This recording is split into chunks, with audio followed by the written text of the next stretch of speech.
are already really effective mentors. And in fact, we have somebody here who is a mentor of the year for their whole organization. Yes, I'm looking at you, Belinda.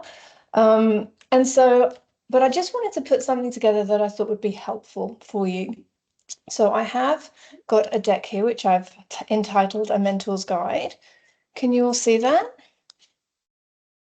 You're all saying yes? Okay, wonderful. So I'll just run through the deck. If you've got any questions, please just shout out along the way. But the first point that I wanted to make is thank you. This is no program at all without the mentors. And, there's a huge amount of time, effort, and energy that you guys are going to be putting into this program. And we are so grateful. And again, really conscious that a lot of you are already really effective mentors.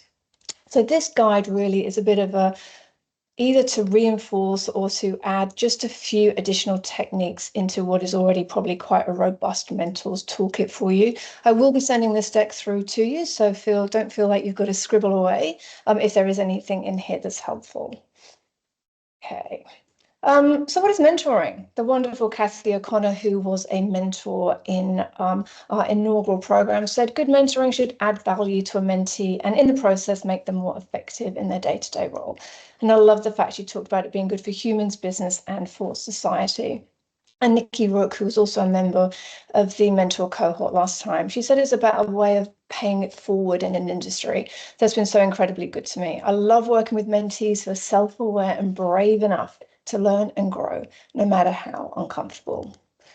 And I think one of the things that I like to think about when I think about mentoring is that it isn't about handing over all the answers. And really, it's about unlocking potential and transforming the journey and doing that by kind of lighting the path to self-discovery. It's about sparking curiosity, challenging perspectives, and opening new ways of seeing. So it isn't just about handing over all the answers, which can be really helpful and powerful in a mentoring journey. But I think what I'd like to talk about today is just some additional ways in which you can really unlock that ability of self-discovery and curiosity. So I wanted to kind of just talk to the distinction really quickly of the difference between coaching and mentoring, because I think the best mentors deliver a blend of coaching and mentoring. Hi, Pete. How are you? So talking about coaching through the lens of organizational coaching is unlocking people's potential to maximize their own performance primarily through the power of questions. And so it's really helping people to learn themselves rather than teaching them. And mentoring is a more experienced person passing on their knowledge to a less experienced person. And this is really about helping people by sharing advice, knowledge, and suggestions. You know this, I just thought it was quite useful to have the two side by side. Okay, so that's kind of the setup of what's mentoring and the difference between coaching and mentoring. We did a similar session before Christmas with the mentees to give them some guidance on how to get the most out of their mentoring journey. And this is what we advise the mentees. We said that your role during this process was to challenge them, to shine a light on their blind spots, to hold up a mirror for them, to make them feel uncomfortable. I'm going to talk a little bit about this concept of productive discomfort. Through this discomfort, that is where growth will be unlocked. To push them and to help them accelerate their growth. That's what we told them your role was. And what we asked them to do was, the first thing was really to clearly define their mentoring goals. What does success look like for them? When they get to the end of this program, how will they know whether or not they've been successful in their mentoring journey? And the only way they can do that is to clearly define their mentoring goals. So when you meet with them, they should have that clearly articulated. The next one is prepare like you mean it. We talked about in this that we'd love for them to come to their mentoring sessions with you so prepared, and I asked them to liken it to preparing for a meeting with their most important client. That's the level of rigor and preparation we want from them in turning up to their sessions with you. So they should be really clear on what they want to discuss with you. Yep, fully prepared. We've asked them to ensure that they're listening actively. And we talked about the concept of listening with the intent to understand. It's really easy to say, yeah, I'm listening, but to really try and understand and to paraphrase if need be to confirm their understanding. This concept of embracing the discomfort, feeling uncomfortable, that's how growth will be unlocked. So this concept of productive discomfort, it's really important, and it's going to be a really important foundational principle in this mentoring journey. We ask them to be honest and open, and that this isn't about performance with you and just telling you that everything's fine. It's about progress. We've asked them to be their raw selves and not to be afraid to be vulnerable with you.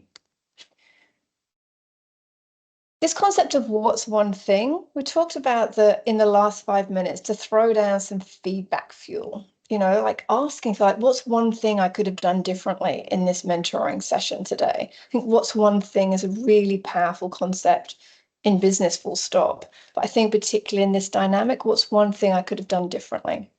What's one thing you recommend I do from here? And the next thing is about closing with a plan. End each session with a concrete plan. What are they going to do differently as a function of the mentoring session they've had with you today? What are the timelines around that? Be specific. They should leave with a really clear, concrete plan. And we ask them to always be respectful and to recognize the fact that, you're donating your time, your busy time, to help them with their growth and development. So be kind, always be respectful. So that's what we asked of them by way of their checklist for success. And I think it's important to share that with you because they should be turning up fully prepared. They should know what their goals are. They should be listening actively. They should be sitting in a place where they know this is about growth, and that might not be particularly comfortable, to be raw and to be vulnerable with you, to ask for feedback in the session. So be really explicit on what they do from here. Any questions on any of that? No, all good? Cool. The other thing we told them is that mismatches aren't failures. We did the speed dating to ensure that there was already some kind of connection point, and everybody got a mentor that they were happy with. But at the same time, we're human beings, we're complicated, we're messy, and you might find that in the course of this mentoring journey, in the first couple of sessions, it just doesn't feel like it's going to be a good connection, and neither of you are going to get the experience that you're hoping for. That's okay. That's okay. Not all mental pairings will work. And it wouldn't be a surprise if one or two do contact us and say, this just doesn't feel comfortable. So if that does happen, please don't think it's a failure. We told the same to the mentees. I think the likelihood is that it's all going to go really well. That's why we do the speed dating. But I just wanted to surface that with you because we've surfaced that too with the mentees. Okay, so that's what we told the mentees. But this is what I think your role is, very similar to the role that we told the mentees, but I just wanted to be explicit and elaborate on that. The first one is about obviously creating a trusted space for them to share. You're all experienced in your roles. You've managed people for a long time. You know how to create a trusted space, but this will be super important in this mentoring journey. Champion your mentees' growth and be in their corner. They want an ally, a cheerleader, someone in their corner, someone that they can go to when they just simply don't know who else to speak to. This is your role. So champion their growth and always be in their corner. Ask open questions and listen actively and deeply. We're going to talk quite a lot about asking open questions in a second. Inject discomfort where needed. Again, this concept of productive discomfort. This concept of illuminating their blind spots. So I'll give you an example of a coaching session that I was working with this awesome lady, and she was talking to me about a previous role that she'd had and some of the dynamics in that previous role that she would never, ever allow to, be imbued into her current role. And I asked her whether or not she could see any parallels between the experience that she was having now relative to the experience that she was having then. And her eyes nearly popped out of her head. It was just like, she goes, oh my God, I'm letting it happen again. So this concept of illuminating their blind spots, sometimes you have to ask questions for them to get there themselves. But again, that's a really important role. And this other one about sharing advice, resources, and your network really freely. The idea of mentors opening doors and connecting their mentees with other people that might help them on their journey is, again, another role that I think you guys can play. Okay, so I want to talk about the power of questions and actually give you some questions in your toolkit that might be helpful for you. And the reason that well-chosen questions are important because it builds confidence rather than dependency. So 5 different areas I want to just cover off in terms of questions. The first one is around giving them space and resisting the urge to explain how you would solve it. Listen until the end, listen to summarize, not to solve. This is often the hardest thing to do. So when you ask a question, you kind of sometimes almost want to answer it for them because you know a really easy shortcut. You've got such great experience that sometimes they might come up with solutions that you'd never even have thought of. So listen to the end, resist the urge to explain how you'd solve it, and listen to summarize and not to solve. This is seriously one of the hardest things, I think, in business. We run so fast. And, how many times would one of your direct reports come to you and goes, oh my God, have you got 5 minutes? I've got this problem. And you solve it. You solve it because you're used to solving it, because you want it solved properly and you want to run on to the next thing. But actually just that simple pause and reflection on, oh, that's a really interesting question. How would you solve it? What thoughts have you got around it? And your mentees will ask you, hey, I've got this problem. What should I do? And this is why this concept of resisting the urge to explain how you would solve it is really powerful. The other thing around questions is don't stack them. And again, we kind of do it all the time. What was your strategy? How did the team respond? What would you do differently next time? One clean, clear question at a time. Lots of questions together overwhelm people. And typically result in only the last part being answered. I know you know this, but it's kind of useful, I think, sometimes just to see it detailed out. The next one around kind of this whole point around asking open questions. You know what an open question is? It relies on a more expanded answer rather than simply a yes or no. So instead of did the project go well, how did the project unfold? Got a lot of examples of the power of questions here. So questions to explore the current situation. So for example, at the beginning of any of your mentoring sessions, what would you like to discuss or chat through today? They should have something prepared. What happened? What's the situation right now? What steps have you already taken towards resolving this? What are your thoughts on it? How are you feeling about it? What are you saying to yourself? What are others saying? What effect does this have on the project, the team, your client? What else is relevant? Who else is relevant? What is their perception of the situation? What other concerns do you have about it? What about it, if anything, is keeping you up at night? And what do you think is at the core of these issues? Lots of questions to explore the current situation, and it stops you as mentors making any kind of assumptions. So that's around the current situation. What about some of the potential ways to solve? Like, what's one option you've considered? What's another one? What else? What else? If you need to push for more, you could even just say, like, what's the most courageous thing you could do here? What approach have you seen by others? What approaches have you seen in other situations? What advice would you give your future self right now? If our roles were reversed, what would you be telling me? That's a cracker of a question. Sometimes it's so obvious what they're talking to and the challenge. And then you ask them that question, if our roles were reversed, what would you be telling me? Oh my God, you'd be telling me this. Of course you would. Like, it's a cracker of a question. What were the options again? How will you assess the different options? Which one seems best? And then finally, to align on next steps. And this is super important to give you that concrete outcome, like what is going to happen as a function of the mentoring session you've had? What might get in the way? Great question. What do you need to do to overcome that? What or who do you need to support you? How will you gain that support? What are the next steps? What's the timing on this? Ensuring that they're really explicit on where they go from here. How will you measure your progress? And then just get them to kind of repeat it back. What are you going to do from here? Be really, really clear and align on next steps.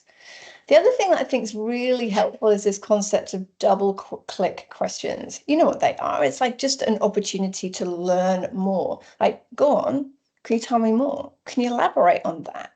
Is there anything else about this? what's missing, etc., etc. It's a whole list of double click questions, which is just really encouraging them to keep going. You know, obviously accompanied with great body language, you know, smiling and nodding, leading forward. But, you know, some of your mentees are not going to be as expansive as others. And so the ones that might be a little bit less confident, you're going to need to give them that confidence to just keep talking. And then finally, is that right? Sometimes paraphrasing as a mentor can be really helpful. Let me paraphrase to confirm my understanding. Is that right? Is there anything missing? And there's a great technique that journalists actually use which is called looping. So you start with listening actively, of course, listen till the end, listen with intent to understand and not to solve. Then you paraphrase, you say back to them what you've just heard. And then you say, is that right? Is there anything that I missed? And if not, then you've got to get them to tell you again, and you're going to paraphrase again. And then after you've listened to all of that, maybe you're going to ask them more expansive, deeper questions. So that deeper and more expanded understanding. Looping is what journalists use. You can see how that really gets you to fully understand the current situation and dig further. And it avoids any assumptions that you might inadvertently make along the way. Okay, so the power of questions, give them space. Don't stack questions, ask open questions, double click, and that whole concept of paraphrasing, is that right? And of course, share freely. Share your advice, your experience, your stories. There's going to be times where your mentees are just going to sit there and just say, what would you do? What was your experience? Tell me some stories from your experience. So do that, of course. That's why you're here, and that's why we've got this incredible suite of mentors with such great experience. Explain the why and explain what you might do differently today with your stories. So just this focus on asking questions. We're not for a second saying don't share your experience. We need that. We want that. Your mentees absolutely desire it. But what you can do by helping them help themselves by asking really good, powerful questions will be helpful. And just a few of the details of the program. So the cadence, so we're hoping that you'll find time for 6 one-hour mentoring sessions across Feb, March, April, May, June, July. Of course, the timing will be based on your availability, but I think monthly is going to be optimal. If you're kind of available for contact in between, that's totally your call. You can let them know that if they're having they might come to you with some big issue, and they might love the idea that they can call you in between. That's totally your call. You can leave it to the monthly sessions, or you can let them know that you're there and available to them. There's no judgment here. It's whatever you can manage within your busy diaries. At the end of the mentoring sessions, we're going to be organising a regroup for August. Beck and the team will come back to you and let you know the date for that. But really by early August, could you please try and get your 6 mentoring sessions completed? And any issues, any questions, reach out to Beck and myself. We're totally here to help and support you along the way. So that is it from the little deck that I put together. I hope that was helpful for you. But if you've got any questions at all, please, now's the time. Thanks, Belinda. Any questions, thoughts? A quick Someone one from say me. something. Quick one from me, Wendy. Yeah. Thanks. That's an awesome deck. That's super helpful. I'm yet to have my mentee reach out to me. I'm yet to take that personally, but is that pretty normal for the moment? Should she have?